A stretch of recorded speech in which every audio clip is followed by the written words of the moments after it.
नमस्कार, मैं हूं आशीष आनंद। आप देख रहे हैं द लीडर हिंदी। आज बरेली शहर जो उत्तर प्रदेश का एक प्रमुख शहर है, यहाँ पर बड़ी तादाद में ऐसी संख्या इकट्ठा हुई एक ख़ास जगह पर। उसने जुलूस निकाला, ज्ञापन दिया राष्ट्रपति के नाम, और उसमें जो नारा था वो कुछ इस तरह का नारा था, सिर धड़ से अलग, सिर धड़ से अलग। खैर, ये नारा लगा क्यों, हम इस बात पर चर्चा करेंगे वरिष्ठ पत्रकार अतीक खान और वरिष्ठ पत्रकार वसीम अख्तर से। अतीक, हम आपसे जानना चाहेंगे, क्योंकि आप उस मौके पर मौजूद थे, कि ये पूरा क्या मामला था जिसको लेकर इतनी बड़ी संख्या इकट्ठी हुई, इतनी बड़ी तादाद में लोग आए और उन्होंने इस तरह का अपना गुस्सा दिखाया, गुस्से का इजहार किया। उसका क्या कारण था? मतलब असल में दरगाह आला हजरत से जुड़ा एक संगठन है जमात रजाए मुस्तफ़ा, उसकी तरफ से एक प्रोटेस्ट बुलाया गया था। पिछले दिनों गाज़ियाबाद के डासना मंदिर के एक महंत हैं श्री नरसिम्हानंद सरस्वती, उन्होंने पैगम्बर इस्लाम के बारे में अमर्यादित टिप्पणी की थी। उसके विरोध में जो है ये प्रोटेस्ट बुलाया गया था। इसमें हज़ारों की संख्या में भीड़ पहुंची इस्लामिया इंटर कॉलेज में आज जुमे की नमाज के बाद, और उसमें ये नारा लगा। उसमें मतलब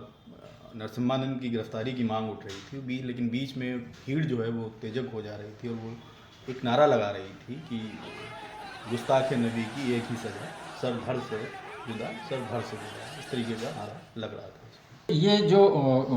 गुस्सा आज इतनी बड़ी संख्या में दिखाया गया, वैसे तो ये मैटर जो है, ये मामला जो है कई दिन पुराना हो चुका है, और इस मामले में कई और दूसरे भी बयान भी आ चुके हैं, कई और दूसरी कार्रवाइयाँ भी हुई हैं इस मामले में। तो वो क्या कार्रवाइयाँ हुई हैं, ऐसा क्या जानकारी में आपकी है? पिछले 1 अप्रैल की ये पूरा घटनाक्रम 1 अप्रैल का है। दिल्ली के प्रेस क्लब में नरसिम्हानंद सरस्वती ने एक प्रेस कॉन्फ्रेंस की थी, उसी में उन्होंने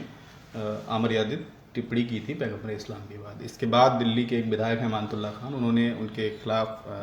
FIR दर्ज कराई नरसिम्हानंद के खिलाफ। रजा अकादमी मुंबई ने भी एक FIR मुंबई में दर्ज कराई है इनके खिलाफ। तो ये इनका विरोध उसी समय से चल रहा है, मतलब 1 अप्रैल से कंटिन्यूसली ये विरोध का सिलसिला चल रहा है। लेकिन आज जो बरेली में हुआ, ये अब तक का सबसे बड़ा इसे विरोध कह सकते हैं, क्योंकि इतने बड़े पैमाने पर कहीं भी प्रोटेस्ट नहीं हुआ। मतलब ये जैसा कि अतीक बता रहे हैं कि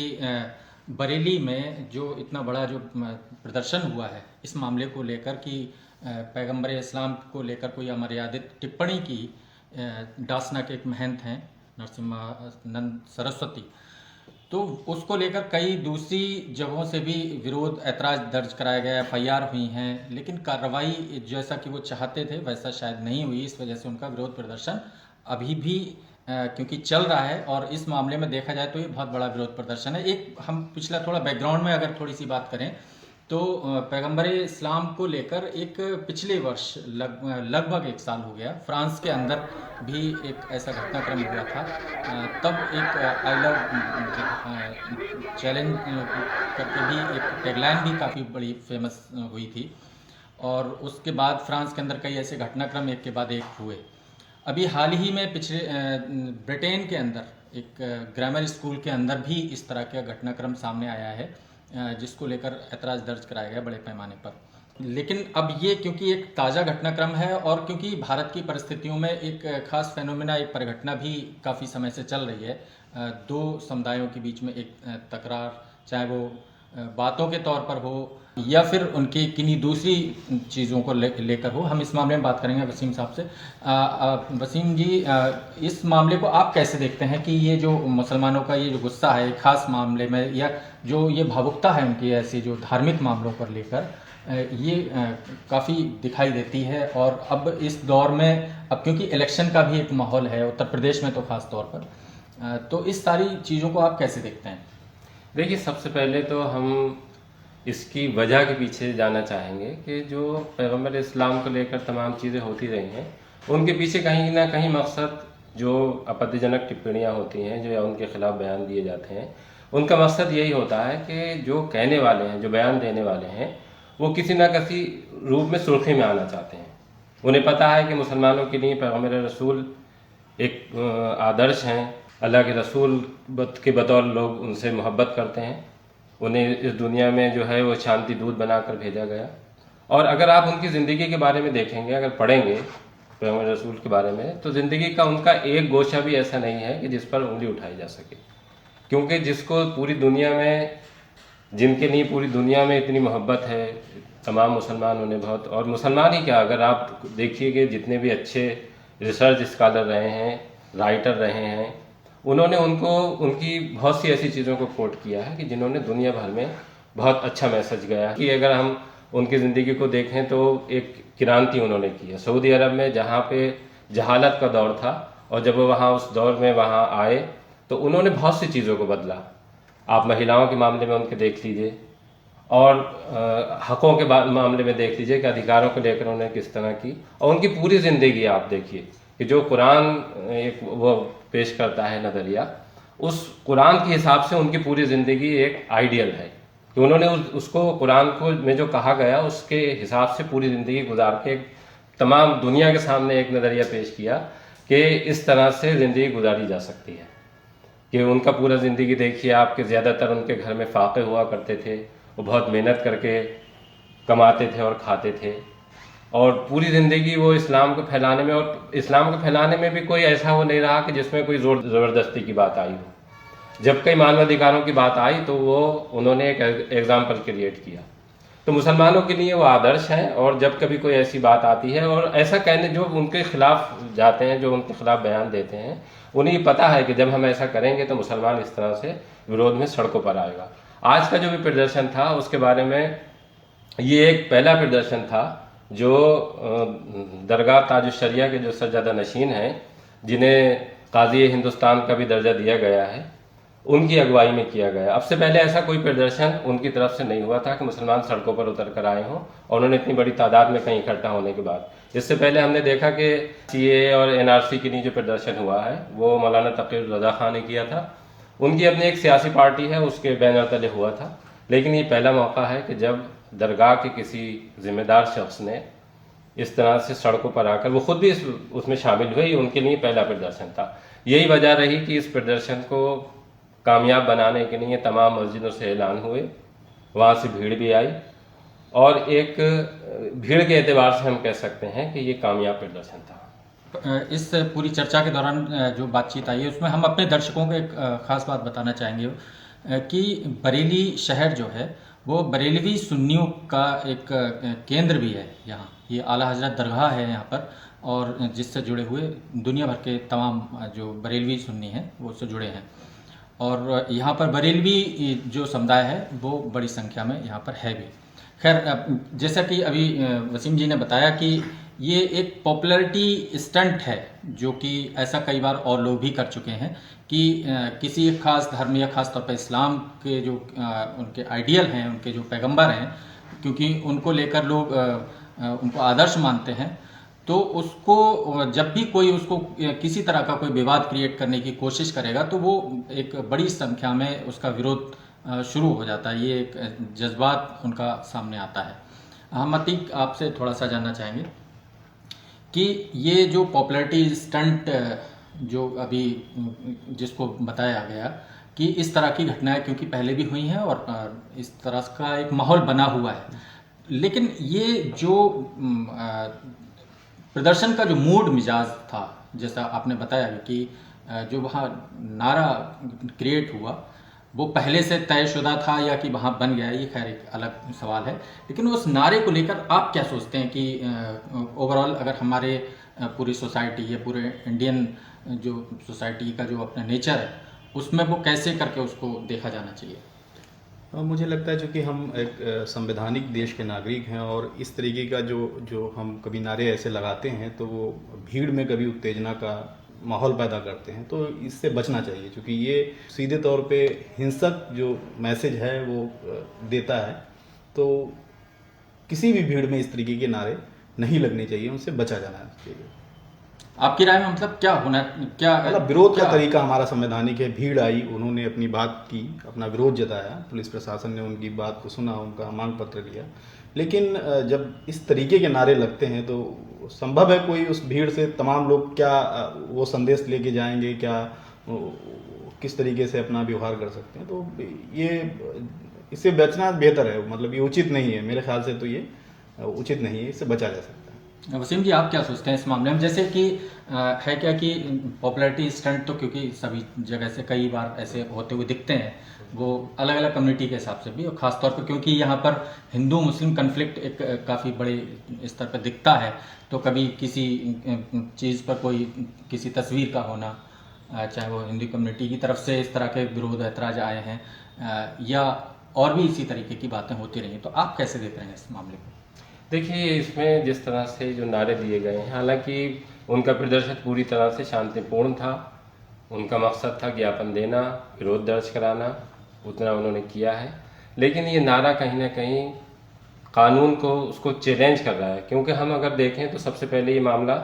आप विधायक, जो दिल्ली के आप विधायक हैं अमानतुल्लाह खां, उन्होंने उठाया था। उन्होंने भी ये कहा था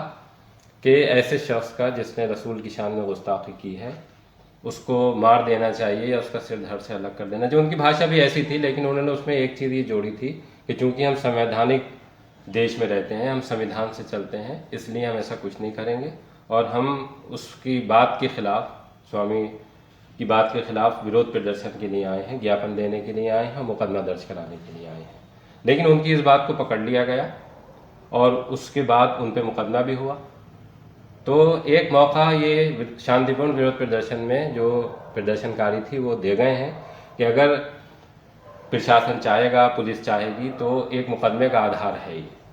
कि अगर पुलिस चाहे तो मुकदमा उस पर कर सकती है कि ये जो नारा लगा है ये इसने उकसाने का काम किया है। उकसाने का मतलब किसी को हिंसा पे उकसाने का काम किया है। तो इस पूरे जो घटनाक्रम है,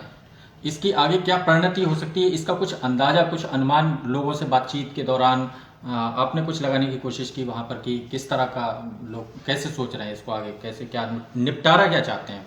लोगों की एक ही मांग है कि जो उन्होंने गलत बयानी की है उनके खिलाफ कार्रवाई की है, क्योंकि उनका मुकदमा दर्ज हो चुका है। 2 मुकदमे दिल्ली और मुंबई में दर्ज हो चुके हैं। तो पुलिस को चाहिए कि उन्हें गिरफ्तार करे और सजा दे, लेकिन चूंकि पुलिस ने अभी तक कोई एक्शन नहीं लिया है, मुझे लगता है कि यही एक बड़ी वजह है कि लोगों में लगातार जो गुस्सा है वो बना हुआ है। अगर पुलिस अपनी कार्रवाई करे तो चीज़ें ठीक हो सकती हैं और लोगों को इस बात की तसल्ली होगी कि ठीक है, पुलिस ने अपना काम किया है और उन्हें भी शांत होना चाहिए। लेकिन चूंकि पुलिस कार्रवाई नहीं कर रही है उस पर, तो फिर लोगों में गुस्सा बने रहने। देखिए, जिस तरह का माहौल है अतीक, मैं ये बताना चाहूँगा कि जिस तरह का माहौल है उसमें कार्रवाई अभी इतनी आसानी से होगी नहीं। ये एक सोची समझी तरीके से आप देखिए कि हो सकता है, अब पुलिस जांच करेगी तो उसमें बहुत सी चीज़ें साफ होंगी कि बयान देने के पीछे का जो मकसद था वो मुझे लगता है कि उन्होंने पा लिया है।